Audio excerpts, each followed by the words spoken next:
نبی صلی اللہ علیہ وسلم کی سیرت میں ہمیں پلاننگ ملتی ہے. آپ صلی اللہ علیہ وسلم نے کیسا پیارا جملہ کہا ہے, لا یلدغ المؤمن من جحر مرتین. آپ نے فرمایا مسلمان ایک سوراخ سے 2 دفعہ نہیں ڈسا جاتا. مسلمان اتنا ذہین ہوتا ہے, اس کو پتہ ہوتا ہے معاشرے کا. ایک سوراخ سے 2 دفعہ نہیں ڈسا جاتا, وہ فوراً سمجھ جاتا ہے بھائی یہ مجھ سے غلطی, ایک دفعہ یہ دوبارہ نہیں ہوگی یہ غلطی. اور ہم وہ مسلمان ہیں کہ جو ایک سوراخ سے سینکڑوں دفعہ ڈسے جا رہے ہیں, لیکن ہمیں یہ شعور نہیں. ہماری خلافت عثمانیہ ختم ہو گئی, ہماری ہندوستان میں 1000 سال سے حکومت ختم چلی آ رہی تھی, وہ تباہ و برباد ہو گئی. کیوں تباہ و برباد ہو گئی بھائی؟ انگریز جب ہندوستان میں آئے, آپ کو پتا ہے مغل حکومت تھی, بڑی پاورفل حکومت تھی. انگریز صبح 4 بجے اٹھ کے ایکسرسائز کیا کرتے تھے, اور مغل بادشاہ 5 وقت نماز پابندی سے پڑھا کرتے تھے, ایکسرسائز نہیں کیا کرتے تھے. بادشاہوں میں اور شہزادوں میں جنگ لڑنے کی ٹریننگ ہی ختم ہو گئی تھی. مشاعرے چلتے تھے, انگریزوں نے بھی یہ بات لکھی ہے, رات کو مشاعرے چلتے تھے, پوری رات مشاعرے میں بیٹھتے تھے. فجر کی نماز کے وقت جو ہے نا وہ مشاعرے ختم ہوتے تھے. انگریز ہندوستان پہ قبضہ کرنے کے لیے پلاننگ کر رہا تھا, وہ جسمانی ورزش کر رہا تھا, وہ جنگی ٹریننگ کر رہا تھا, وہ اپنے جاسوس گھسا رہا تھا. اور مسلمان بادشاہ اور مسلمان کیا کر رہے تھے؟ وہ مشاعرے کر رہے تھے, روزے سارے رکھتے تھے, نماز سب پڑھا کرتے تھے, لیکن حکومت کیسے بچانی ہے اور ہندوستان پہ اپنا کنٹرول کیسے قائم رکھنا ہے, اپنی معیشت کو کیسے مضبوط رکھنا ہے, اس کی کوئی پلاننگ نہیں تھی. تو نتیجہ کیا نکلا؟ جس نے پلاننگ کی زمینی حقائق کو سامنے رکھ کر, وہ انگریز تھا. وہ تھوڑے تھے, اللہ نے ان کو ہندوستان پہ حکومت دے دی, اور جو اتنے زیادہ تھے جن کے پاس حکومت تھی, اللہ نے ان سے حکومت چھین لی.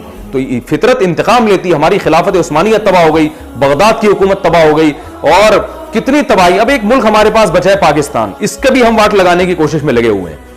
ہر آدمی ملک کے خلاف بکواس کرتا ہے, ہر آدمی ملک کے خلاف بولتا ہے. کوئی نہ پولیس کی مان رہا ہے, نہ کوئی فوج کی مان رہا ہے, نہ کوئی حکومت کی مان رہا ہے. ہر آدمی کی اپنی رائے ہے. سوشل میڈیا پہ, فیس بک پہ کوئی آرڈر آتا ہے, اس کے خلاف ہر آدمی شروع کر دیتا ہے. ہر آدمی خود وزیر اعظم ہے, ہر آدمی ایک فوج چیف آف آرمی اسٹاف خود بنا ہوا ہے. ہر آدمی, اچھا جو کوئی بات آپ کو کرے گا نا ملک کی, اس پہ فورن ایجنسی کے فتوے لگنا شروع ہو جاتے ہیں. یہ فوج کا آدمی ہے, ایجنسی سے اتنے پیسے لیتا ہے, یہ فلاں سے. اب تم نے دیکھا گیا پیسے لیتے ہوئے اس کو؟ تم آؤ کبھی اس کے ساتھ ایک ہفتہ گزار کے دیکھو, تمہیں پتا چلے گا کہ وہ کیا کر رہا ہے, وہ کیسے کما رہا ہے, وہ کیسے اپنے بچوں کو پیٹ پال رہا ہے. نیگیٹیوٹی, ہر وقت منفی باتیں. اور یہ صرف ہمارے ساتھ ہی ہے. انڈیا, پاکستان اور بنگلہ دیش میں یہ بیماری ہے کہ بات کریں گے تو کوئی ریسرچ نہیں ہوگی اور پھینکیں گے ایک دم. باقی پوری دنیا میں ہم نے دیکھا کہیں بھی ایسا نہیں ہوتا. ابھی امریکہ میں لاک ڈاؤن ہوا, پوری قوم ساتھ دے رہی ہے, ان کے ڈاکٹر, مذہبی طبقہ, حکومت سب ایک ساتھ ملے ہوئے ہیں. یو کے میں پوری قوم ایک ساتھ ملی ہوئی ہے, اور اٹلی میں پوری قوم ایک ساتھ. ہمارے ہاں ہر آدمی وزیر اعظم ہے, ہر آدمی جو ہے وہ مخبر, یعنی وہ ایسا لگے گا کہ یہ ایجنسی کا جو ہے نا سربراہ بھی یہی ہے. اور ہر آدمی بہت بڑا سیاستدان ہے, ہر آدمی بہت بڑا ڈاکٹر ہے. نسخے آپ دیکھو نا, ہر آدمی بہت بڑا فنٹر ہے. ہر بیماری کا ہر آدمی کو علاج معلوم ہے, ہر آدمی فنٹر بنا ہوا ہے. بھائی اس طرح معاملہ نہیں چل سکتا. تو ہمیں ایک محاذ پہ اکٹھا ہونا پڑے گا. بہت سارے اختلافات کے باوجود بہت ساری چیزوں میں ہمیں اکٹھا ہونا پڑے گا. اور میں پھر اپنی بات کو ختم کرتا ہوں ان الفاظ کے ساتھ کہ اللہ کا واسطہ گراؤنڈ ریئلٹی کو دیکھ کر فیصلے کیا کریں, اس کے بعد نظر اللہ پہ رکھیں. اسباب آپ نے صحت بنانے کے اختیار کر لیے, پھر نظر اللہ پہ رکھیں. بچانے والی ذات اللہ کی ہے.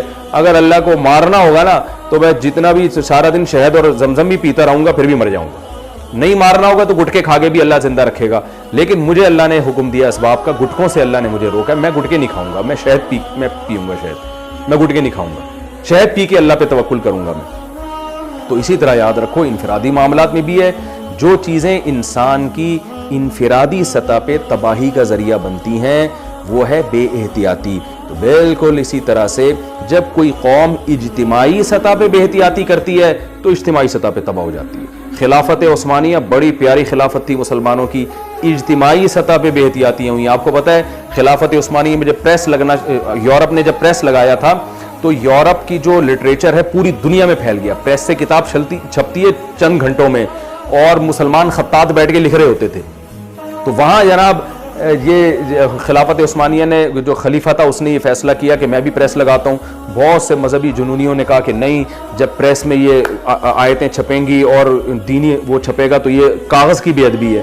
او بھائی تم یہ دیکھو, آپ کتاب لکھیں گے 1 سال میں مارکیٹ میں آئے گی, اور گورا جو کتاب لکھ رہا ہے وہ چند ہفتوں میں پوری دنیا میں پھیل جائے گی, تو کس کا لٹریچر دنیا میں جائے گا؟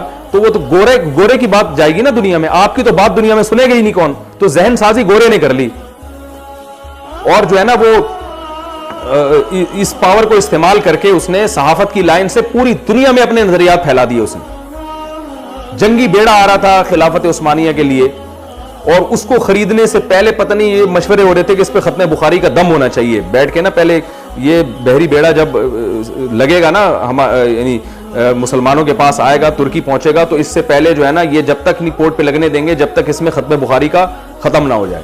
گورا کہاں سے کہاں پہنچ رہا تھا. بھائی کہاں لکھا ہوا ہے کہ یہ بخاری کا ختم جب تک نہیں ہو جاتا تو اس وقت تک اس میں برکت نہیں ہوگی. بھائی صحابہ کرام نے کون سے ختم کیے تھے بیٹھ کے؟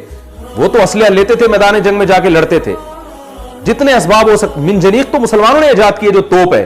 آپ کو پتا ہے کہ سلطان محمد فاتح جو تھا جس نے قسطنطینیہ کو فتح کیا تھا, قسطنطینیہ کی جو استنبول جو آج کل ترکی کا, اس کی دیوار بہت موٹی ہے. میں نے تو وہاں قسطنطینیہ میں جا کے استنبول میں جا کے اس دیوار کی ویڈیو بنائی ہے, آپ دیکھ لی, نیٹ پہ پڑی ہوئی ہے. سلطان محمد فاتح سوچتا رہا میں قسطنطینیہ کیسے فتح کروں گا. آئے کاش, مجھے تو بڑا مزہ آیا تھا جب میں ترکی گیا تھا, کاش مسلمان اسی اپنی عادت پہ واپس آ جائیں. سلطان محمد فاتح نے اپنے سائنسدانوں کو کہا کہ بھائی ایسی توپ بناؤ جو آج تک مارکیٹ میں ایسی توپ نہ ہو. اتنی بڑی توپ بنائی گئی نا کہ اس سے بڑی توپ اس وقت پوری دنیا میں نہیں تھی. اس کے لوہے کے اتنے بڑے بڑے, میں نے وہ توپیں بھی دیکھی ہیں جا کے, اتنے بڑے بڑے گولے جاتے تھے, وہ دیواروں میں شگاف پڑتے تھے. تو یہ ہمارے اسلاف تھے. سلطان محمد فاتح نے یہ تو نہیں کیا کہ یار بیٹھ جاؤ مکھنچوؤں کی طرح باتیں پھینکنا شروع کر دو یہاں بیٹھ کر کہ یار یہ ایکچولی اصل میں یہ ہو یہ رہا ہے کہ ہمارے اعمال چونکہ بہت خراب ہو گئے ہیں اور مسلمان جو ہے نا اعمال میں کمزور ہو گئے ہیں, تو استنبول کو فتح تو کرنے کے لیے اب یہ ضروری ہے کہ جو ہے وہ ختم بخاری کر لیتے ہیں ایک دفعہ بیٹھ کے. 6 دفعہ قرآن خوانی کا ختم ہو کے سب ایک دوسرے پہ پھونکے ماریں, اور ان پھونکوں مارنے سے یہ ہوگا کہ ہمارا روب کافروں کے دل میں بیٹھ جائے گا اور پتلی گلی سے نکل لیں گے. ایسا نہیں ہوا بھائی. سلطان محمد فاتح نے پلاننگ کی ہے, بہت سوچا مشورے کی, بھائی یہ فتح کیوں نہیں ہو رہا. نبی نے تو حکم دیا کہ میری امت کا وہ گروہ جنت میں داخل ہوگا جو قسطنطینیہ کی لڑائی میں شریک ہوگا, تو میں جنت میں داخل ہونا چاہتا ہوں, میں فتح کرنا. 700 سال ہو گئے فتح نہیں ہو رہا, کیا وجہ ہے بھائی؟ ہم نے فتح کرنا ہے. اسباب پہ غور کیا, مشورے لیے گئے, پھر یہ بتایا گیا بھائی جب تک ہم پچھلے راستے سے پیچھے سے حملہ نہیں کرتے ان پر گھس کے, اس وقت تک یہ فتح نہیں ہو سکتا. اور وہ راستہ ایسا ہے اس میں سنگلاخ چٹانیں ہیں, یعنی ایسی کھردری زمین ہے کہ اس پہ چلنا ممکن نہیں ہے, تو اس پہ اور پھر پیچھے پانی ہے تو وہاں تک کشتیاں لے جانا ممکن نہیں ہے. سلطان محمد فاتح نے فوراً مشورہ دیا کہ بھائی یہ کام ہم کرتے ہیں کہ جتنے جانور ہیں ان کو ذبح کر کے ان کی چربی پگھلاتے ہیں اور یہ پتھروں پہ چربی ڈال دیتے ہیں راتوں رات, اور جب چربی پتھروں پہ ڈلے گی تو اس پہ ہم کشتیوں کو, اور جو سمندری کشتیاں کی جہاز نما کشتیاں تھیں ان کو ہم دھکے دے دے کے اس پھسلن سے ہم پانی میں اتار دیں گے. انگریز مورخین حیران ہے یار یہ کیا کام کیا اس آدمی نے. راتوں رات پوری آرمی کو جو ہے نا سلطان محمد فاتح نے خشکی پہ کشتیاں چلا کے, آپ اندازہ لگاؤ, اور اس کے پاس ٹائم صرف رات کا تھا. صبح صادق سے پہلے پیچھے دریا میں اپنی فوجوں کو ڈال دینا تھا اس نے, اور راتوں رات خبر بھی نہیں لگنے دینی تھی. کئی کلومیٹر کا فاصلہ ہے, جانوروں کی چربیوں کو پگھلا کے اس پہ بچھایا گیا اور ان کشتیوں کو اس چربی کے اوپر رکھا گیا اور اس میں فوجیوں کو بٹھا کے دھکے دیے. دھکے کیسے دیے ہوں گے آپ اندازہ لگاؤ. اور موت یا زندگی ہے, اگر ان کو مخبری ہو گئی تو گئے کام سے. کس قدر محنت کی اور کیسا دماغ استعمال کیا ہے, یہ سب دماغ استعمال ہو رہا ہے. پھر جا کے جناب وہ فوجوں کو اتارا ہے اس میں, اور جب ادھر سے بھی حملہ ہوا اور پیچھے سے بھی حملہ ہوا تو بوکھلا گئے کہ یار یہ وہاں سے کہاں سے آ گئے, یہ کوئی جنات ہیں کیا ہیں یہ ہمارے اسلاف تھے. بھائی ہم کیا کر رہے ہیں, پتہ نہیں پھینک رہے ہیں باتیں بیٹھ کر, کچھ بھی نہ صحت کی فکر ہے, نہ ملک کی فکر ہے, نہ قوم کی فکر ہے. بس بیٹھ کر جس کا جو دل چاہتا ہے, یہ یہودی کی, یہ اسرائیل کی سازش ہے, یہ امریکہ کی سازش ہے, یہ اصل میں ایکچولی اب دیکھو پھینکتے کیسے, ایسے جیسے افلاطون ہے بہت بڑا بقرات, ایسے پھینکے گا بیٹھ کے. میرے پاس آتے ہیں نا لوگ ملنے کے لیے, کہتے ہیں اصل میں ایکچولی ہوا ہی ہے, ایک صاحب ابھی کچھ دن پہلے ملے ماشاءاللہ